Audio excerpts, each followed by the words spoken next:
हरे कृष्णा, राधे राधे। हमारे चैनल में आप सबका स्वागत है। हम हैं आपकी सखी वृंदा देवी दासी। सभी वैष्णव भक्तों वृंदों के चरणों में हमारा कोटि कोटि प्रणाम। आशा करते हैं भगवान की कृपा से आप सब बहुत अच्छे होंगे और बहुत स्वस्थ होंगे। चलिए, आज आप सबके लिए फिर से लेकर आ गए हैं एक बहुत ही प्यारा सा और सुंदर सा लीला कथा, जहाँ पर स्वयं बांके बिहारी जी ने अपने भक्त से कहा, मैया मैं आ रहा हूँ तेरे घर। लेकिन कैसे आए बिहारी जी अपने भक्त के जीवन में? आज वही लीला कथा आप सबके लिए लेकर आ गए हैं। लेकिन हर रोज़ की तरह बस एक ही अनुरोध है, अगर आप हमारे चैनल में नए हैं तो प्लीज़ हमारे चैनल को सब्सक्राइब कर लीजिए, बेल आइकन को भी प्रेस कर लीजिए हर रोज़ ठाकुर जी का ऐसा ही प्यारा प्यारा लीला कथा सुनने के लिए। भक्त बहन राची जी ने आज अपने जीवन का ये प्यारा सा लीला कथा हमारे साथ शेयर किया है, जो कि अभी जिनका उम्र है 62 साल। वो कहती है, बचपन से ही मैंने लड्डू गोपाल जी का सेवा किया था, क्योंकि हमारे मम्मा के घर में उनका सेवा था। बचपन में ठाकुर जी का सेवा करना बहुत ही अच्छा लगता था, लेकिन धीरे धीरे हम बड़े होते गए और पढ़ाई का प्रेशर भी ज़्यादा होता रहा। बचपन से मन में बस एक ही इच्छा था कि मैं एक अच्छी शिक्षिका मतलब टीचर बनना चाहती हूँ। ठाकुर जी की कृपा से मुझे वो भी प्राप्त हो गया। मात्र 24 साल की उम्र में ही मुझे नौकरी मिल गया था। मैं बहुत खुश थी, क्योंकि मेरा सपना संपूर्ण रूप से पूरा हो गया था। अपने पति, बच्चों सभी के साथ मैं बहुत खुश थी। लेकिन हाँ, एक चीज़ नहीं हो पाता था।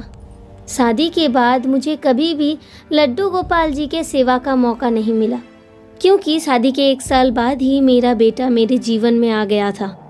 अब घर संभालना, स्कूल संभालना, बच्चा संभालना बहुत ही मुश्किल हो जाता था, जिस कारण से लड्डू गोपाल जी का सेवा तो बंद हो गया। दिन जाता गया, मेरा बेटा भी बड़ा होता गया। उसने अपना पढ़ाई भी संपूर्ण किया और मेरे लिए वो बहू भी लेकर आया। कहते हैं भगवान का कृपा दृष्टि अगर भक्त के ऊपर हो तो सब कुछ अच्छा ही होता है। मेरे जीवन में जब मेरी बहू आई तो मेरी बहू भी बहुत ही अच्छी थी। उसने हमेशा ही हमें बहुत प्यार दिया। बेटा, बहू, पोता सभी को लेकर दिन बहुत अच्छा जा रहा था। तभी अचानक से मेरे बेटे ने बताया कि मम्मा, कुछ दिन के लिए क्यों ना हम वृंदावन चलते हैं। चलिए ना, कब से नहीं गए। बचपन में 1 बार या 2 बार गए थे, याद भी नहीं है। अब हम बड़े हो गए हैं ना, तो चलिए ना माँ, सब लोग मिलकर एक बार वृंदावन चलते हैं, बिहारी जी को दर्शन करके आते हैं। लेकिन राची जी बताती है कि उम्र के कारण तब मेरा तबीयत बहुत ही खराब रहता था, जिस कारण से घुटनों में दर्द बढ़ता ही जा रहा था। चलने फिरने में भी मुझे बहुत ज़्यादा प्रॉब्लम होता था, जिस कारण से मैंने अपने बेटे से कहा कि एक काम करो बेटा, आप लोग चले जाओ, मुझे लेकर जाओगे तो आप सबका भी दर्शन अच्छे से नहीं होगा। मेरे बेटे ने कहा, नहीं मम्मा, ऐसा क्यों कह रहे हो, चलो ना हमारे साथ। लेकिन हमारा तबीयत इतना ही ज़्यादा ख़राब था कि हमें बिल्कुल भी जाने का मन नहीं था। इसीलिए हमारा बेटा, बहू और हमारा पोता तीनों मिलकर चले वृंदावन धाम। वृंदावन जाने का मन तो बहुत था, लेकिन पता नहीं क्यों मेरी तबीयत ने मेरा साथ नहीं दिया। लेकिन घर बैठे बैठे ही मैंने सब कुछ दर्शन किया था, क्योंकि मेरे बेटे ने जहाँ जहाँ दर्शन किया उन सारे जगह का फ़ोटो, उसके बाद वीडियो कॉल हमेशा वो करता ही रहता था, जिस कारण से मंदिर में जाते ही वीडियो कॉल अगर वो करता तो मैं सब कुछ दर्शन कर पाती थी। उनका जाना 3 से 4 दिन हो चुका था। तभी अचानक से मैंने एक अद्भुत सा सपना देखा, जिस सपने में मैंने देखा एक बड़े से लड्डू गोपाल जी को मैं सेवा कर रही हूँ, और वो मुझे बार बार कह रहे हैं, मैया मैं आ रहा हूँ तेरे पास, मैया मैं आ रहा हूँ तेरे पास। और ये सपना देखते ही मेरा नींद खुल जाता है। मुझे समझ में ही नहीं आ रहा था कि मैंने ऐसा सपना क्यों देखा, क्योंकि लड्डू गोपाल जी का सेवा तो मैंने बहुत पहले ही छोड़ दिया था। तो अचानक से लड्डू गोपाल जी का सेवा सपना क्यों मैं देख रही हूँ। मैंने अपने पति से सब कुछ बताया।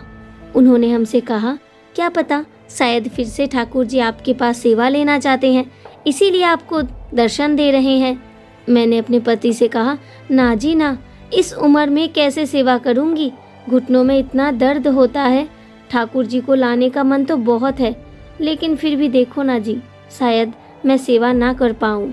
हमारे पति ने कहा, चिंता मत करो, ठाकुर जी अगर चाहेंगे तो वो तुमसे सेवा जरूर ले लेंगे। यही सब बात हम आलोचना कर ही रहे थे, तभी अचानक से हर रोज की तरह मेरे बेटे ने व्हाट्सएप पर वीडियो कॉल किया और हंसते हुए उसने मुझे बताया कि मम्मा अपनी आंखें बंद करो। मैंने पूछा क्यों, तो वो बार बार यही कहने लगा, मम्मा अपना आंखें बंद करो ना, तुम्हें कुछ सरप्राइज गिफ्ट देना है, जब मैं कहूँगा तभी अपनी आंखें खोलना। यही कहकर उसने मुझे अपना आंख बंद करने को कहा। मैंने भी आंख बंद कर लिया, लेकिन जैसे ही मैंने आंखें खोला तो मैंने देखा कि मेरी बहू अपने गोद में लाला को लेकर खड़ी थी। उन्होंने मेरे लिए एक बड़ा सा लड्डू गोपाल जी लिया था जो देखने में बहुत ही प्यारे थे। और सबसे ज़्यादा हैरान करने वाली बात तो ये थी कि ये वही लाला थे जिनका सेवा मैं सपनों में कर रही थी। लाला को देखकर मैं इतनी खुश हो गई कि अपने तबीयत के बारे में मैं भूल ही गई। खुशी में मैं तो झूम रही थी। मैंने अपने बेटे से पूछा, ये तुमने क्यों लिया? मेरे बेटे ने मुझे बताया, मम्मा लड्डू गोपाल जी आपको बहुत पसंद थे ना, आप हमेशा कहती थी कि बचपन में आप लड्डू गोपाल जी का सेवा करती थी, तो आप तो रिटायर्ड हो चुके हो, इसीलिए अब तो आप बहुत ही अच्छे से घर पर ठाकुर जी का सेवा कर पाओगी, इसीलिए हम ये आपके लिए लेकर जा रहे हैं। आप खुश तो हो ना मम्मा? आंखों में अश्रु लेकर मैंने उसे बताया, मैं बहुत खुश हूँ, तुम लोग मेरे लाला को लेकर जल्दी घर वापस आ जाओ। बस ऐसे ही मेरे लाला मेरे जीवन में आ गए। कहते हैं भगवान जी का सेवा कभी भी व्यर्थ नहीं जाता। बचपन में मैं ठाकुर जी का सेवा करती थी, लेकिन उसके बाद मैंने सारा सेवा बंद कर दिया। मैंने ठाकुर जी का हाथ छोड़ दिया, लेकिन ठाकुर जी ने कभी मेरा साथ नहीं छोड़ा। वो तो हमेशा मेरे साथ थे। वो वृंदावन से मेरे पास आए थे, इसीलिए प्रेम से मैं उन्हें बिहारी जी कहकर ही पुकारती हूँ। अब आप बताइए, रांची जी के जीवन का ये प्यारा सा लीला कथा आप सबको कैसा लगा? अगर अच्छा लगा हो, दिल को स्पर्श किया है, तो प्लीज़ वीडियो को ज़्यादा से ज़्यादा शेयर कर दीजिए, ताकि हर कोई ठाकुर जी का ये प्यारा सा लीला कथा श्रवण कर पाए। और अगर आपके जीवन में घटित है कुछ ऐसा लीला जो आप हमारे साथ शेयर करना चाहते हैं, तो प्लीज़ हमें कमेंट में ज़रूर बताइएगा, हम अपना व्हाट्सएप नंबर आपको दे देंगे। और अगर आप हमारे चैनल में नए हैं तो प्लीज़ हमारे चैनल को सब्सक्राइब कर लीजिए, बेल आइकन को भी प्रेस कर लीजिए, हर रोज़ ठाकुर जी का ऐसा ही प्यारा प्यारा लीला कथा सुनने के लिए। मिलते हैं नेक्स्ट वीडियो में। ऐसे ही अपने ठाकुर जी के साथ, अपने गोपू सोना के साथ हमेशा हंसते रहे, बहुत बहुत बहुत बहुत खुश रहे। Hare Krishna, Radhe Radhe. Thank you for watching. Hari बोल।